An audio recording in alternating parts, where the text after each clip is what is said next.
April महिन्याचा हप्ता कधी मिळणार? फेब्रुवारी आणि मार्च महिन्याचा हप्ता महिला दिनाच्या पूर्वसंध्येपासून देण्यात आला होता. आता एप्रिल महिन्याचा लाभ रामनवमीच्या मुहूर्तावर दिला जाण्याची शक्यता आहे. यंदा 6 एप्रिल रोजी रामनवमी आहे, त्यामुळे 5 एप्रिल ते 15 एप्रिल या कालावधीत पात्र लाडक्या बहिणींच्या खात्यात पैसे जमा होण्याची शक्यता वर्तवण्यात येत आहे. नमस्कार, स्वागत आहे सर्वांचं आपल्या लाडक्या चॅनलमध्ये. जर तुम्ही चॅनलवर नवीन असाल तर चॅनलला सबस्क्राईब नक्की करा, कारण असेच महत्त्वपूर्ण अपडेट्स आपण तुमच्यासाठी घेऊन येत असतो. तर पहा, आत्ताच आपण पाहिलं की अजित पवार साहेब यांनी सांगितलं की एप्रिलचा हप्ता कधी येणार. रामनवमीच्या मुहूर्तावर हा एप्रिलचा हप्ता येणार आहे. रामनवमी 6 एप्रिलला आहे. 5 एप्रिल ते 15 एप्रिलच्या दरम्यान महिलांच्या खात्यावर एप्रिल महिन्याचे पैसे येण्याची दाट शक्यता आहे. तर पहा, यामध्ये असं सांगितलंय की पात्र महिलांच्या खात्यावर, म्हणजे सरकारने यादी जाहीर केलेली आहे पात्र आणि अपात्र महिलांची. तर यासाठी कोणत्या कोणत्या महिला पात्र आहेत आणि कोणत्या कोणत्या महिला अपात्र आहेत, यासाठी सरकारने यादी जाहीर केली आहे. तर तुम्ही यासाठी पात्र आहात की अपात्र आहात हे जाणून घेण्यासाठी व्हिडिओ शेवटपर्यंत नक्की पहा. चला पाहूया. गरजू महिलांचे निकष काय? लाडकी बहीण योजनेसाठी आता पात्र कोण ठरणार? अजित पवारांनी स्पष्ट सांगितलं. गेल्या काही दिवसांपासून या योजनेतील पात्र महिलांची छाननी केली जात असून तक्रारी प्राप्त झालेल्या अर्जाची छाननी करण्यात येणार असल्याची भूमिका सरकारची आहे, असं अजित पवार साहेबांनी सांगितलंय. यामध्ये कोणत्या निकषांअंतर्गत महिलांना अपात्र ठरवण्यात येणार आहे, याबाबत उपमुख्यमंत्री तथा अर्थमंत्री अजित पवार यांनी सरकारची भूमिका स्पष्ट केलेली आहे. ते म्हणाले, ज्या महिलांचे वार्षिक उत्पन्न 2,50,000च्या आत आहे, कुरपड करणारी, धुणी भांडी करणारी, झाडू पोछा करणारी, झोपडपट्टीत कष्टाचं जीवन जगणारी निराधार महिलांना या योजनेसाठी पात्र आहेत. तसंच ज्यांची मुलं मुली सुना जावई सांभाळत नाही अशांनाही ही योजना आहे. त्यांचीही संख्या मोठी आहे, असं अजित पवार साहेबांनी सांगितलं.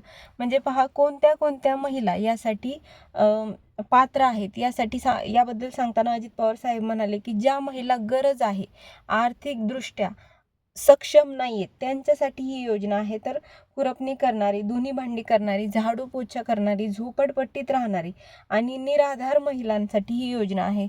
तसेच ज्यांना मुलं सुना जावई मुली सांभाळत नाहीत अशांसाठी ही योजना आहे आणि त्याच महिला फक्त या योजनेसाठी पात्र ठरणार आहेत. तर कोणत्या कोणत्या महिला या योजनेसाठी अपात्र ठरणार आहेत ते आपण पाहूया. याबद्दल सांगताना महाराष्ट्र सरकारने अपडेट दिले की ज्या महिलांच्या कुटुंबांच्या सदस्याच्या नावे 4 चाकी वाहन आहे, म्हणजे इथून मागे बघा की महिलांचा असा गैरसमज होता की फक्त ज्या महिलेच्या नावावर 4 चाकी वाहन आहे त्यांना त्या या योजनेसाठी अपात्र आहेत. परंतु सरकारने सांगितलं आहे की ज्या महिलेच्या नावावर अधिक, जर त्या महिलेच्या कोणत्याही कुटुंबातील सदस्याच्या नावावर जर 4 चाकी वाहन असेल तर ती महिला या योजनेसाठी अपात्र ठरणार आहे. त्याचप्रमाणे ज्या महिलेतील सदस्य किंवा महिला सरकारी नोकरीवर आहे, जर ती महिला सरकारी नोकरीवर आहे किंवा त्या महिलेच्या घरातील इतर कोणताही सदस्य, कुटुंबातील इतर कोणतेही सदस्य जर सरकारी नोकरीवर आहे तर ती महिला सुद्धा या योजनेसाठी अपात्र ठरणार आहे. किंवा महिलांच्या कुटुंबाचे वार्षिक उत्पन्न 2.5 लाखापेक्षा जास्त आहे, अशा सर्व महिलांना सरकार या योजनेतून बाहेर करणार आहे. तर पहा, ज्या महिलांच्या कुटुंबाचे वार्षिक उत्पन्न हे 2.5 लाखापेक्षा जास्त आहे, म्हणजे या तिन्ही अटींपैकी कोणतीही जर एक अट ज्यामध्ये तुम्ही बसत असताल की जर तुमचे वार्षिक उत्पन्न 2.5 लाखापेक्षा जास्त असेल किंवा तुमच्या घरातील कोणत्याही सदस्याच्या नावावर जर 4 चाकी वाहन असेल किंवा जर तुम्ही सरकारी नोकरीमध्ये असाल किंवा तुमच्या घरातील कोणताही सदस्य सरकारी नोकरीमध्ये असेल तर तुम्ही या योजनेसाठी अपात्र आहात आणि इथून पुढचे जे हप्ते आहेत ते तुम्हाला मिळणार नाहीत. इथून पुढचे ते जे हप्ते आहेत ते या महिलांना मिळणार नाहीत. परंतु महिलांमध्ये अशी अफवा पसरली होती की ज्या महिला अपात्र ठरणार आहेत त्या महिलांना इथून मागचे जे हप्ते आले होते ते हप्ते सुद्धा सरकार परत घेणार आहे. तर यासाठी सरकारने एक मोठा खुलासा केलेला आहे, जे ऐकून सर्व महिलांना अत्यंत मोठा असा आनंद होणार आहे. आणि ते म्हणजे हे पैसे सरकार परत घेणार नाही. याबाबत अजित पवार साहेबांनी एक मोठं अपडेट दिलेलं आहे, आपण पाहूया. ज्यांना आर्थिक परिस्थिती चांगली असतानाही पैसे दिले गेले ते पैसे परत घेतले जाणार नाहीत, असं अजित पवार साहेबांनी सांगितले. का घेतले जाणार नाहीत, तर त्याबद्दल त्यांनी सांगितले की रक्षाबंधन आणि भाऊबीजेची ओवाळणी दिली, होळीच्या निमित्ताने 3,000 रुपये दिले. असं त्या महिलांनी समजून घ्या की जर तुमची आर्थिक परिस्थिती चांगली असतानाही तुम्ही जर अर्ज भरला होता आणि तरी तुम्ही आतापर्यंत त्या योजनेचा लाभ घेत होता, प्रत्येक महिन्याला 1,500 रुपये तुमच्या खात्यावर येत होते, तर ते पैसे इथून पुढे तुम्हाला येणार नाहीत, परंतु इथून मागचे ते पैसे तुमच्या खात्यावरून वजा केले जाणार नाही. त्याचं कारण की अजित पवार साहेब म्हणतायत की माझ्या ज्या लाडक्या बहिणी आहेत त्यांना रक्षाबंधन, भाऊबीज आणि होळीची ओवाळणी मी तुम्हाला दिली असं समजा. याच्या पुढे अजित पवार साहेब म्हणतायत की आदिती तटकरेंचाही या योजनेसाठी पाठपुरावा सुरू आहे. इतरही योजनांना न्याय देण्याचं काम महायुती सरकारचं आहे, असेही अजित पवार साहेब म्हणाले. तर पहा, या व्हिडिओमध्ये आपण पाहिलं की कोणत्या कोणत्या महिला या महिन्यातील हप्त्यासाठी पात्र आहेत आणि कोणत्या कोणत्या महिला या महिन्याच्या हप्त्यासाठी पात्र नाही आहेत.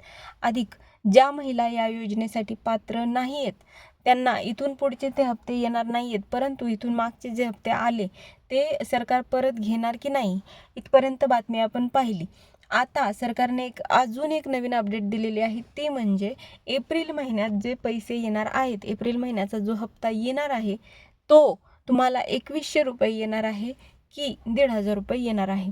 तर यासाठी आपण एक सेपरेट व्हिडिओ आपल्या चॅनलवर बनवला आहे, जाऊन नक्की पहा. परत सांगते, जर चॅनलवर नवीन असाल तर चॅनलला सबस्क्राईब करा. लाडकी बहीण योजना आणि इतर प्रत्येक योजनेसाठी योजनेतील जे अपडेट येत असतं त्यासाठी आपण व्हिडिओ बनवत असतो आणि तुम्हाला तो दाखवत असतो. जर तुम्ही चॅनलला सबस्क्राईब केलं नाही तर असे व्हिडिओ तुमच्यापर्यंत पोहोचणार नाहीत. जर तुम्हाला व्हिडिओ आवडला असेल तर व्हिडिओला लाईक नक्की करा. तुम्ही या योजनेसाठी पात्र आहात की अपात्र आहात हे आम्हाला कमेंट करून नक्की सांगा. जाता जाता एका अपडेटची माहिती देऊन जाते की महिलांमध्ये अशी अफवा पसरलेली आहे की लाडकी बहीण योजना ही बंद होणार आहे. तर यासाठी अजित पवार साहेब यांनी सांगितलं की कमीत कमी 5 वर्ष लाडकी बहीण योजना बंद होणार नाही. त्यामुळे महिलांना घाबरण्याचं कारण नाही आहे. महिलांच्या खात्यावर पैसे येत राहणार आहेत, ज्या महिला पात्र आहेत. त्यामुळे महिलांना घाबरण्याचं काहीच कारण नाही आहे. तर अशाच नवनवीन व्हिडिओसाठी आपल्या चॅनलला सबस्क्राईब करा आणि व्हिडिओला लाईक करा. धन्यवाद.